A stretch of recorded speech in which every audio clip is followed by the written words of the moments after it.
जादू टोना, black magic, काला जादू, पहले मुझे लगता था कि शायद सिर्फ अपने देश में ही है जो ऐसा कुछ होता है या बहुत सारे लोग इसे मानते हैं।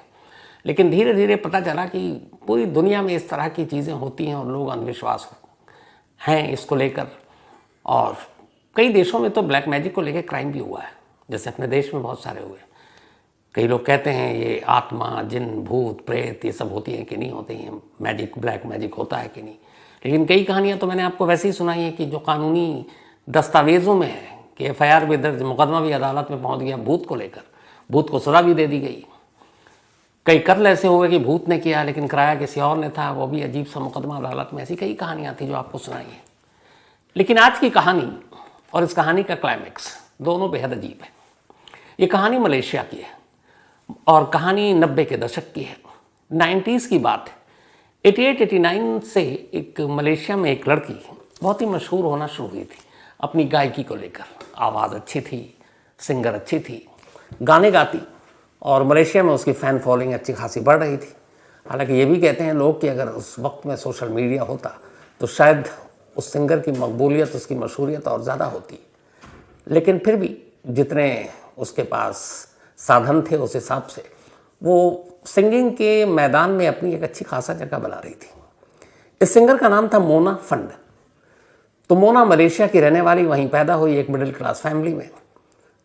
गाने का बचपन से ही शौक था तो उसने बाद में इसको अपना प्रोफेशन बना लिया, सब कुछ ठीक चल रहा था। लेकिन फिर 1991 आते आते बहुत सारे और सिंगर आ गए मलेशिया में, कंपटीशन ज़्यादा था, मोना को ज़्यादा चांस नहीं मिल रहा था।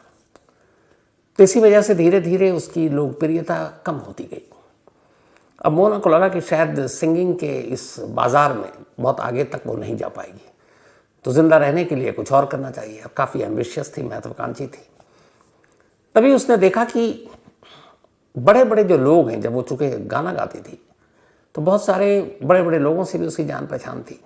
तो उसने देखा कि इतने बड़े लोग हैं वो बहुत डरपोक भी होते हैं, और कुछ पाने के लिए या कुछ बला टालने के लिए या कुछ दुख तकलीफ ना हो या फिर पैसे हो, पावर हो, जो ग्लैमर की दुनिया में वहाँ कामयाबी मिले, जो पॉलिटिक्स में है उनको अच्छी कुर्सी मिले, इसको लेकर बड़ा अंधविश्वास था। और लोग उसके लिए दुआ, तावीज़, जादू टोना छुप छुप के ये भी करते थे। आखिर खुलेआम हालांकि मलेशिया में ये सारी चीज़ों को लोग गलत मानते हैं, लेकिन छुप छुप के लोग करने वाले थे। तो उसने देखा कि बड़े लोग ज़्यादा डरते हैं और बड़े लोग ज़्यादा वहमी होते हैं, अंधविश्वासी होते हैं। उन्हें लगता है कि अगर किसी ब्लैक मैजिक, जादू टोना से कुछ हासिल हो सकता है तो क्या बुरा है। फिर उन्हें यह भी लगता था कि पुराने दौर में ऐसा कुछ होता था और ये सच्चाई है। तभी मोना ने फिर कुछ ऐसे लोगों को पकड़ा जो ब्लैक मैजिक के जानकार थे, और अब उसने तय कर लिया कि वो सिंगिंग को साइड रखेगी और अब ब्लैक मैजिक में महारत हासिल करेगी। इसके बाद उसने काला जादू, ब्लैक मैजिक की तमाम किताबें पढ़नी शुरू की, जो भी जैसी ट्रेनिंग थी वो भी लेनी शुरू की। धीरे धीरे उसको इसमें काफ़ी महारत हासिल हो गई। छोटे मोटे वो जादू वादू भी दिखाने लगी। अब इसके बाद उसने अपने क्लाइंट पकड़ने शुरू किए। पहले छोटे छोटे लोग मिले, दुख तकलीफ़ ऐसे ही लोग ज़्यादा पहुँचते हैं, या फिर लालच। तो लोगों को वो फिर उसी हिसाब से डील करने लगी। अब धीरे धीरे मोना जितना सिंगिंग में फेमस नहीं थी, मलेशिया में ढके छुपे एक ब्लैक मैजिशियन के तौर पर और जादू टोना करने वाले के तौर पर अब मशहूर होनी शुरू हो गई। उसका नाम अब हाई प्रोफाइल सर्किल में भी था। इत्तेफाक की बात है कि उसी वक्त मलेशिया में एक पॉलिटिशियन थे, एक नेता, और उनकी महत्वाकांक्षा ये थी कि वो चुनाव जीतें और फिर मलेशिया के एक स्टेट के चीफ मिनिस्टर बने। इनका नाम था दातुक मजलान इदरीस। तो दातुक मजलान इदरीसा, इनकी भी जो पॉलिटिकल पार्टी थी वो UMNO, ये पॉलिटिकल पार्टी के ये मेंबर थे, चुनाव लड़ रहे थे, और इनका ये था कि अगर सब कुछ ठीक रहा तो ये चीफ मिनिस्टर बन जाएंगे मलेशिया के एक स्टेट का। लेकिन ये भी अंधविश्वासी थे और इन्होंने बड़ी हिस्ट्री पढ़ रखी थी कि कौन कौन से बड़े बड़े ताकतवर नेता हुए जिन्होंने जादू टोना से सब पे काबू पा लिया। तो अचानक इन्हें लगा कि फाइट बहुत टफ है, चीफ मिनिस्टर की कुर्सी के लिए बहुत सारे दावेदार हैं। तो उन्हें लगा कि जीत तो जाएंगे लेकिन चीफ मिनिस्टर बन पाएंगे कि नहीं, इसके लिए कुछ करते हैं। तभी कुछ इनके सलाहकार ने सलाह दी कि आप मोना फंड से मिलिए। मोना के पास ऐसी जादुई शक्ति है कि वो आपके सारे बुरे चीज़ों को दूर कर देगी और सारी सत्ता, ताकत, सब कुछ आपके कदमों में होगा। दातुक मगलान इदरीसा भी थोड़े वहमी थे बातों में आ गए। इसके बाद उन्होंने मोना से कांटेक्ट किया। मोना ने उन्हें कुछ तावीज़ दी, कुछ चीज़ें बताई कि आप फ़िलहाल ये करो। अब इसे इत्तेफाक कहें या क्या कहें कि उसने कुछ कुछ चीज़ें बताई कि ये करोगे तो ठीक होगा, और उसी वक्त वो सारी चीज़ें उनकी ठीक होने लगी। अब ये साजिश थी या मतलब इत्तेफाक था, तुक्के में हो गया। लेकिन इससे जो दातुक मजलान इदरीसा थे उनका भरोसा मोना पे बढ़ने लगा। अब धीरे धीरे उन्हें लगा कि ये मोना ही है जो उन्हें चीफ मिनिस्टर की कुर्सी तक पहुंचा सकती है। अब उसके बाद वो कहने लगे कि तुम ये काम करो। तब मोना ने एक दिन उन्हें मिलने के लिए बुलाया और कहा कि आपकी चीफ मिनिस्टर की कुर्सी कहीं नहीं जाएगी, मुझे सिर्फ 2 काम करने हैं, 2 चीज़ें आपको दूंगी, और वो चीज़ें हैं जिसके बाद आपका कोई भी विरोधी आपके आगे टिक नहीं पाएगा। और ये जो 2 चीज़ें थी वो थी एक छड़ी और दूसरा था एक मुकुट जो संका जैसा होता है। मोना ने कहा कि ये जो 2 चीज़ें हैं ये कोई मामूली चीज़ नहीं है। ये जो छड़ी है और ये मुकुट है, ये असल में इंडोनेशिया के एक एक्स प्रेसिडेंट थे, पूर्व राष्ट्रपति सुकर्णो, उनकी है ये छड़ी और उनकी है ये मुकुट, और ये उसने हासिल किया है बहुत भारी कीमत देकर। इत्तेफाक से इंडोनेशिया के वो जो प्रेसिडेंट थे सुकर्णो, उनके बारे में भी बहुत सारी चीज़ें हैं कि कुछ शक्ति थी उनके पास, उनके इर्द गिर्द कुछ ऐसे लोग थे जो शायद ब्लैक मैजिक के ज़रिए उन्हें शक्ति देते थे, ताकत देते थे, मतलब एक तरह से छुपी हुई गायबाना। तब इदरीसा ने भी ये पढ़ रखा था।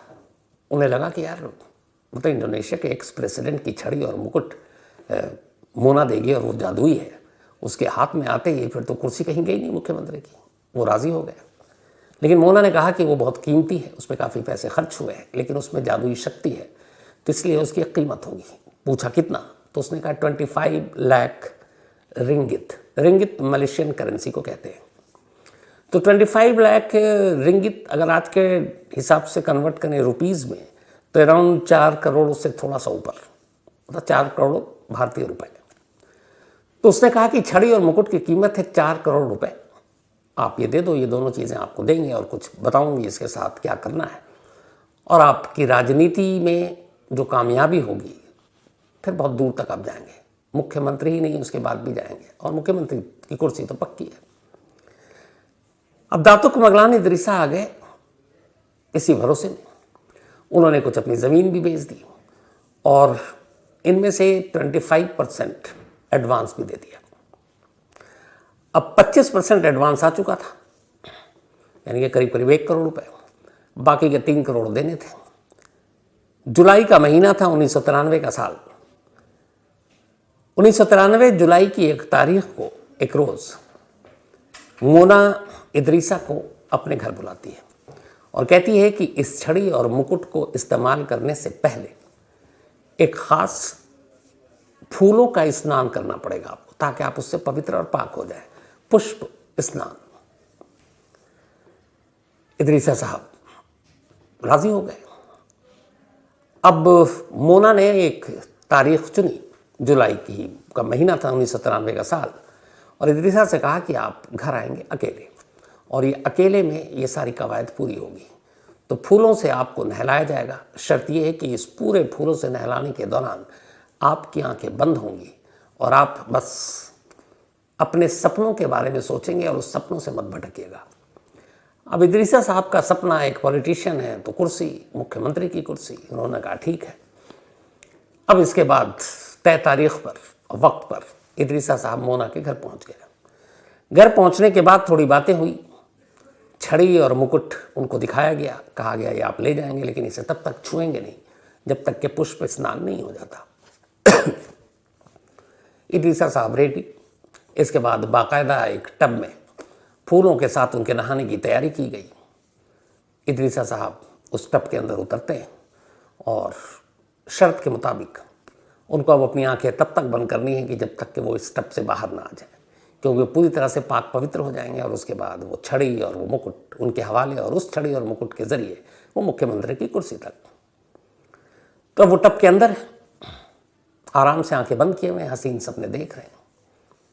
इसी दौरान 2 लोग उस कमरे में दाखिल होते हैं। शर्त ये थी कि आंखें खुलेंगी नहीं किसी कीमत पर। यह भी बताया गया था कि आपको भटकाने की कोशिश होगी पर आप भटकेंगे नहीं, क्योंकि आंख खोलते ही फिर ये सारी चीज़ें ख़राब हो जाएंगी। अब कदमों की आहट आए ना आए, आपकी आंखें बंद होंगी। अब वो आराम से आंखें बंद सपने के मज़े ले रहे हैं, तभी पीछे से दो लोग आते हैं। एक के हाथ में एक कुल्हाड़ी, एक ही कुल्हाड़ी में वो गले का निशाना लेता है, गर्दन का, और एक वार। उस एक वार के साथ ही जो इदरीसा साहब हैं उनका सर धड़ से अलग हो जाता है। सर धड़ से अलग, बाकी का धड़ और पूरा जिस्म टप के अंदर, टप का पानी लाल हो चुका है, सर बाहर है। इसके बाद वो सारी चीज़ें समेटी जाती हैं, फिर उनको बोरियों में भरा जाता है, पूरे कमरे की सफाई की जाती है, टप का पानी बहाया जाता है। और ये सब करने के बाद फिर 3 लोग मोना के घर से बाहर निकलते हैं रात के अंधेरे में, और घर के करीब ही एक गड्ढा पहले से खुदा हुआ था, उस गड्ढे में इदरीसा साहब के लाश को दफना दिया जाता है ज़मीन बराबर। और ये सब लौट आते हैं। लौटने के बाद 8 घंटे बीते थे। अब 8 घंटे के अंदर अंदर चूँकि जब वो आए तो फिर उन्होंने बाकी के पेमेंट अपने वो साथ लेकर आए थे। शर्त ये थी कि पुष्प स्नान और छड़ी और मुकुट जब आप छुएंगे तो जो एडवांस दिया था उन्होंने 25%, बाकी के 75% रकम लेकर आएंगे और ये सारी चीज़ें लेकर जाएंगे। तो बाकी के पैसे वो अपने साथ कैश लेकर आए थे, लेकिन घर के अंदर ही कत्ल हो गया, सारा कैश घर में। उसके बाद अगले 8 घंटे के अंदर मोना अपने हस्बैंड के साथ सज धज कर तैयार होकर घर से निकलती है, सीधे शोरूम पहुंचती है, एक मर्सिडीज़ बेंज नई कार ख़रीदती है। इसके बाद नया फ़ोन ख़रीदती है, घर के लिए कुछ डेकोरेशन के सामान ख़रीदती है, और फिर ये सब ख़रीदारी करके घर लौट आती है, उसी घर में जहाँ 8 घंटे पहले उसने एक पॉलिटिशियन का कत्ल किया, जो बेचारा मुख्यमंत्री बनने का सपना देख रहा था। अब ये सब कुछ हो गया, लाश दफना दी गई। उधर इदरीसा साहब घर नहीं लौटे। घर में पत्नी को पता था कि ये पॉलिटिशियन है, कई बार इधर उधर चले जाते हैं, कई दिन बाद लौटते हैं। अब उस वक्त मोबाइल का भी ज़माना नहीं था, क्योंकि 1993 की बात है। तो घर वाले आती थे इस बात को लेकर, तो घर वाले परेशान नहीं हुए। लेकिन जब 2-3 दिन बीत गया और उनकी कोई खबर नहीं, क्योंकि लैंडलाइन से फ़ोन कर देते थे, फ़ोन भी नहीं आ रहा है, और जितने उनके साथी, उनके पीए, सबसे पूछा गया तो पता चला वो तो दिखा ही नहीं है। तब घर वालों को फिक्र हुई, उन्होंने जाकर मलेशियन पुलिस में गुमशुदगी की रिपोर्ट लिखा दी। अब पुलिस ने रिपोर्ट लिखी, एक अच्छे खासे पॉलिटिशियन गायब, अखबारों में खबर छप गई, टीवी पे न्यूज़ आ गई। अब इदरीसा साहब को ढूंढा जा रहा है, पर कोई सुराग नहीं। हफ्ता बीत गया। हफ्ता बीतने के बाद ये तारीख थी 20 जुलाई 1993, 20 जुलाई 1993।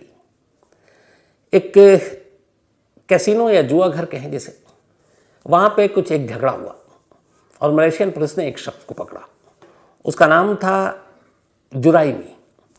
जुराइमी जुआ खेल रहा था और किसी के साथ झगड़ पड़ा। जुराइमी ने हाथापाई की, पुलिस ने उसे पकड़ लिया। पकड़ने के बाद पुलिस स्टेशन लाई, लाने के बाद उसकी अच्छी खासी पिटाई की।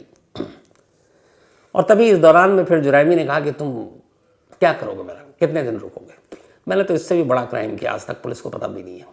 पुलिस वालों ने कहा फेंक रहा है। और फिर उसने कहा कि आपको पता है हमारी पहुंच कहाँ तक है, हमने एक नेता का कत्ल कर दिया, आज तक किसी को मालूम ही नहीं। अब उनमें से एक पुलिस वाले को वो खबर पता थी कि इदरीसा साहब गायब हुए हैं और कई दिन हो गए। अब उससे लगा कि कहीं ये उसी की बात तो नहीं कर रहा। फिर वो आए अपने, उन्होंने पूछा। थोड़ी देर के बाद जुराइमी को शायद होश आया कि क्या बक गया, लेकिन अब रडार पे था पुलिस के। तो पुलिस ने अच्छी खासी खातिर की। फिर उसने कहा कि असल में इदरीसा को तो हम लोगों ने मार डाला। तो उसने कहा मैंने अपने हाथ से कत्ल नहीं किया, लेकिन लाश दफनाने में मैंने ज़रूर मदद की है, मैं कातिल नहीं हूँ। उन्होंने कहा किसने किया? तब वो नाम लेता है उस जादूगरनी का, यानी मोना का। सुनते ही पुलिस सबसे पहले उसको अपने साथ लेती है, मोना के घर पहुंचती है। मोना और उसका हस्बैंड दोनों घर पर थे। पुलिस को देखकर समझ गए थे वो कि शायद उनका भांडा फूट गया। दोनों को पुलिस अरेस्ट करके उनसे पूछताछ करती है। थोड़ी देर के बाद, चूँकि अब जुराइमी ऑलरेडी भेद खोल चुका था, वो भी खुल जाते हैं। फिर पुलिस को अपने साथ ले जाते हैं घर के पास ही। एक तरफ इशारा करते हैं, खुदाई होती है। गड्ढे के अंदर से इदरीसा साहब का कंकाल बाहर आ जाता है। अब सबूत सामने था, कातिल गिरफ्त में। पुलिस इसके बाद मुकदमा चलाती है। मुकदमा चलता रहता है। 8 साल तक मोना, उसका पति और जुरायमी तीनों जेल में रहते हैं। अब यहाँ सवाल था कि जुरायमी ने पुलिस से ये खुलासा क्यों किया, तो वो कोई नशे में नहीं था। हुआ ये था कि मोना का वो भरोसेमंद था और मोना ने उसे सिर्फ लाश को दफनाने में मदद मांगी थी और उसके बदले में उसे कुछ मामूली रकम दी। लेकिन बाद में जब उसे पता चला कि इन लोगों ने मर्सिडीज़ बेंज खरीदी है, बालिशान ज़िंदगी जी रहे हैं, तो उसको हैरानगी हुई। उसे लगा कुछ तो गड़बड़ है, काफ़ी पैसे आए, तो वो पैसे मांगता था, मोना नहीं देती थी। तो इसके बाद ही उसने एक तरह से इन दोनों का भांडा फोड़ने के लिए पुलिस के सामने ये सारी चीज़ें बता दी। खैर, अब तीनों के ऊपर इल्ज़ाम था, क्योंकि कत्ल और कत्ल में साथ देना, पुलिस से छुपाना, सारे गुनाह थे और संगीन थे। 8 साल मुकदमा चला। 8 साल तक मोना जेल में रही। लेकिन जेल में रहने के दौरान भी उधर अखबारों में, टीवी पे मोना की इस कारस्तानी की खबर सुर्खियों में थी। और ये खबर थी कि मोना ब्लैक मैजिशियन है। और उसके बारे में यह है कि जेल के अंदर भी जब सज़ा सुनाई गई, 8 साल तक जब वो जेल में रही, उससे पहले वो हमेशा हंसती रहती थी, नए नए कपड़ों की फरमाइश करती थी। और ये भी अफवाह उड़ी कि वो अपनी शक्ति से जेल के बाहर निकल जाती है पूरी रात और फिर सुबह लौट आती है। हालांकि कभी किसी ने कंफर्म नहीं किया इन चीज़ों को। 8 साल के बाद अदालत अपना फैसला सुनाती है, तीनों को सजाए मौत देती है। जब सजाए मौत सुनाई गई तब बाकी दो, उसके पति और जुरायमी, ये दोनों रोने लगे। लेकिन मोना हंस रही थी और हंसते हुए जज की तरफ देख कर कहती है कि मुझे कोई नहीं मार सकता, आई विल नेवर डाई, मैं कभी नहीं मरूंगी। अब वैसे ही उसको देख के लोग इसकी कहानियां सुनकर कि एक जादूगरनी, एक पॉलिटिशियन का कत्ल और ये सारी डरते थे कि पता नहीं ये क्या कर दे। डर बहुत बड़ी चीज़ होती है। तो अब उसकी इन बातों से लोग और हैरान परेशान। लेकिन खैर धीरे धीरे वक्त बीता और आखिरकार फांसी की तारीख करीब आई। फांसी की जो तारीख तय हुई थी वो थी 2 नवंबर 2001, 2 नवंबर 2001। मलेशिया की एक जेल में तीनों को एक साथ फांसी पर लटकाया जाना था। 3 फांसी के फंदे तैयार किए गए। रात को फांसी से पहले, जब सुबह फांसी दी जानी है, उससे पहले वहाँ के कानून के हिसाब से इन तीनों से पूछा गया कि आप आखिरी बार किसी से मिलना चाहोगे। तीनों ने अपनी अपनी फरमाइश बताई। मोना ने कहा कि मैं अपने माँ बाप से मिलना चाहूँगा। पति तो साथ में ही था उसके जेल में। माँ बाप मिलने जब आए तो वहाँ एक ये भी चीज़ है कि अगर आपकी कोई ख्वाहिश हो तो आप मिलने वालों से मंगा सकते हैं। और ये एक ही ख्वाहिश 2 पार्ट में होती है, किससे मिलना है और आपको कुछ खाना पीना हो या कुछ चाहिए, किसी चीज़ को देखना हो और अपनी पुरानी यादें, तो वो भी आप बता दीजिए।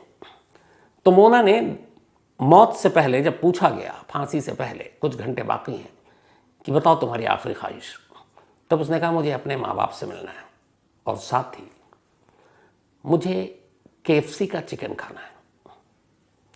अब वहाँ खड़ा जेलर और वो सब देखकर बड़ा अजीब, मतलब एक ही होता है कि एक बहुत सारे लोग कहते हैं ना कि फांसी से पहले, मौत से पहले लोग कहते हैं ये ला दो वो खाऊंगा। मैंने पहले भी कहा है, जिसको पता है कि अब मरने जा रहा हूँ उसकी भूख प्यास का सवाल ही नहीं होता है, खाने की बात बहुत दूर की बात है। यहाँ उसके पति मोना के और वो जुरायमी, वो दोनों से पूछा गया, उसने कहा सिर्फ मुझे मुलाकात करनी है अपने रिलेटिव से। खाने पीने की बात की किसी ने फरमाइश नहीं की, लेकिन इसने ऑर्डर दिया कि मुझे KFC का चिकन खाना है, जिसमें उसका चिकन का ब्रेस्ट पीस होना चाहिए और साथ में पोटैटो होना चाहिए, मैश किया हुआ। और उसने बाकायदा वो दुकान बताई KFC की कि उस जगह पे जहाँ वो रहती थी कि वहाँ से ये KFC का ये चिकन और पोटैटो मैश किया हुआ लेकर आना है अपने पेरेंट्स को। पेरेंट्स लेकर आते हैं, जेलर चेक करता है, देखता है सब ठीक है। इसके बाद मोना को दिया जाता है। मोना खाती है, अपने पेरेंट्स से मिलती है, कोई पछतावा नहीं, कोई डर नहीं, मौत का कोई खौफ नहीं। और उसके बाद उनको वो अलविदा कहती है। सुबह फांसी की तैयारी हो चुकी थी, तीनों को एक साथ फांसी पर लटकाना था। 5:59 का टाइम था इनको फांसी पर लटकाने के लिए। 5:55 पर इन तीनों को फांसी के तख्ते पर खड़ा कर दिया गया और अब बस चेहरा ढका जाना बाकी था। दोनों हाथ बंधे हुए थे पीछे की तरफ, पैर में दोनों रस्सियां थी, लीवर खींचना था और अब चेहरा ढकना था आखिरी 2 से 3 मिनट में। तो फिर उससे पहले कहा गया कि आखिरी कोई प्रेयर करना है तो करो। वो दोनों कांप रहे हैं, उसके पति और जुराइम, और वो ऊपर वाले को याद कर रहे हैं। मोना से कहा गया कि तुम भी करो, तो हंसती है, देखती है सामने और कहती है मैं नहीं मरने वाली, आई विल नेवर डाई, मैं कभी नहीं मरूंगी। इतना कहने के बाद उसके चेहरे पर वही काला नकाब डाल दिया जाता है। घड़ी में 7:59 तारीख 2 नवंबर 2001 जल्लाद लीवर खींचता है और एक साथ 3 लोग, उनकी मौत हो जाती है और इस तरीके से ये कहानी ख़त्म हो जाती है। लेकिन आज 23 साल हो गए मोना की मौत को। आज भी मलेशिया में आखिरी विश, लास्ट ख्वाहिश KFC का वो चिकन